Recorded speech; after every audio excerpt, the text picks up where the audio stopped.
Okay, Joel, I'm going to show you iPhoto rather. When you stick a card in a slot or hook up your USB or whatever, this is what you're going to see. And then what you want to do is you want to select, and you do Command select to select like this, or you click at the beginning and you click at the end, Shift click, and it selects all those. Or you can do one of these. Okay. So whatever way you want to get those images in there, you can do it like that. I'm just going to import these couple images here. So up here, import selected.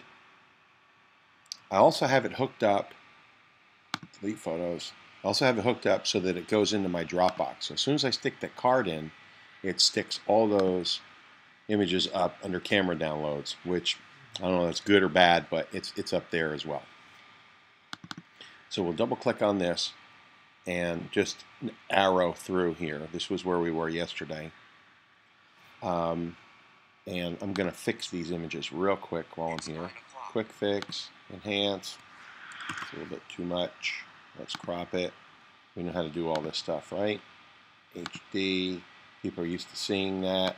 That's probably pretty good. You don't need a whole lot of stuff here. We know what tops of trees look like. That's good. And then we can just play around with this a little bit. Saturate that up a little bit. See that milkiness go away? Again, you have to have a display that's calibrated to a Mac gamma. PC gamma is going to throw you all off. Your image is going to look like crap. Anyway, that's up to you if you want to fool with that. Now the effects are cool. And here's what I do sometimes. I'll do this. I'll do black and white, and then I'll do boost. And it gives it like a sepia look. That's kind of fun. And then this edge blur makes it kind of dreamy. You just click on it once to keep going up, and then you click on the down arrow to get rid of it. Or you can just go back to the original. This one's kind of fun, antique, and then I do a fade, and then edge blur, and it really gives kind of a old-fashioned kind of dreamy thing. They will be adding more effects as you go on, but for right now, those are good. Okay? And you can play with those. And that's about it.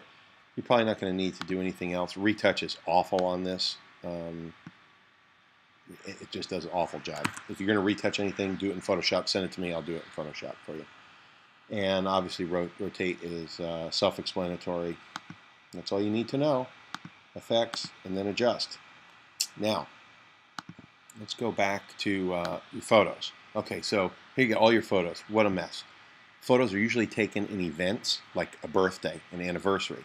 So why not clump them all together in events, which is what we have here, which is great. Here we went yesterday to the barbecue festival, and if you see down here, 119 pictures in this event. Love that. This one also goes in here, so just stick that one in that event. How am I going to remember what this was? Well, obviously it says Riverfest, that's fine, but if I slide it over to an image that I like right there, the more images in, the harder it is to do it.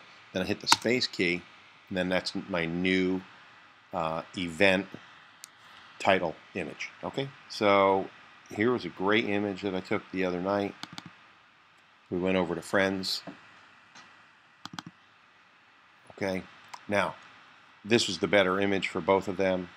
So how do I get it from this, which is kind of drabby, to this? Well, let's go back to this one, and we'll go to Edit, and let's increase the exposure a little bit, but not too much, because look, the hydrangea, look at this hydrangea here. All the information is going away because I'm clipping it. So we don't want to do that.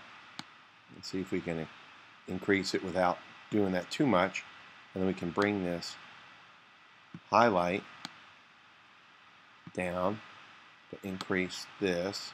It's a fine line, you can see. Now, I've got this checked here, avoid saturating skin tones. Watch this. Let's get rid of all the color in here, and it still kept the pinks for skin tones. That's kind of a cool look. Okay, obviously the more saturation, but look at this. Let's crank that down a little bit. How fun is that? So it kind of gives it a little bit of an antique-y kind of feel. And there you go. and then you can increase your blacks. Again, back to that gamma thing. And then here's a fun thing. We can go sharpness all the way, and then denoise. Watch Landon's face. So let's zoom in here, and then almost gives him like a, like a retouched look. Okay. Look at that. See, isn't that crazy? Stop. So bring this down. And the grain that you're seeing is from low light. Okay. So, but how cool is this? Watch his face. Sharpen, and then denoise. So you can kind of play with that. I mean, that's obviously extreme. And I've done those, and they're kind of fun. So you just got to play. I mean, it's art, so just play to your heart's content. That big mouse is hard to click on the right thing. Okay, and then back to here. And then once you have that, then you're good to go. I might play with that one a little bit more because I like this color scheme a little better. Okay.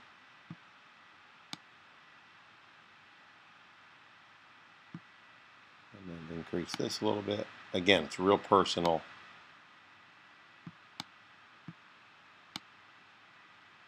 Thing you're making art. Okay. So when we're done, and we have another one, we can fly through these by just hitting enhance. Another one, enhance. Another one, enhance. And you can do a pretty good job with enhance. It does a pretty good job most of the time. Here's a really dead image. Ooh, made it worse. We don't care about the sky because there's no clouds in the sky anyway, so we can kind of do that. The saturation's a little much, so bring that back down to normal, and then just go through. You know, sometimes I need to fly. I got 70 images. I just got to fly through them. It's pretty good. So that's a lot better, isn't it? Okay, and then we just play around. And that's about it for iPhoto. Once you are done with an event, let's see here. Oh, that's an awful lot of images. Well, we can do that. Let's do this. We're going to create. No, hold on. Let me get to a house. There we go. We're going to create a book.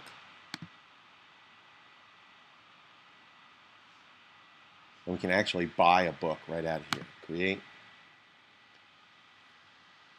$29.99 for a book. We do this all the time, every year for the folks for Christmas. And double click on that, and you say, well, we can move. We want to move this, swap those out. Now, really want to swap that out. There we go. And go to photos over here, and I really like this image better, so I'm going to put this one here, and then click on it, move it over, crop it where I want it, and there you go. Okay, so and you can actually order a book right out of here. You just say buy book, it sends it up, it bills your credit card, it delivers it to your house. I mean, how can you go wrong with that, right? And that's pretty simple. So iPhoto is fabulous, love it, and you just got to play. Just play with it, and don't be afraid. And there we go.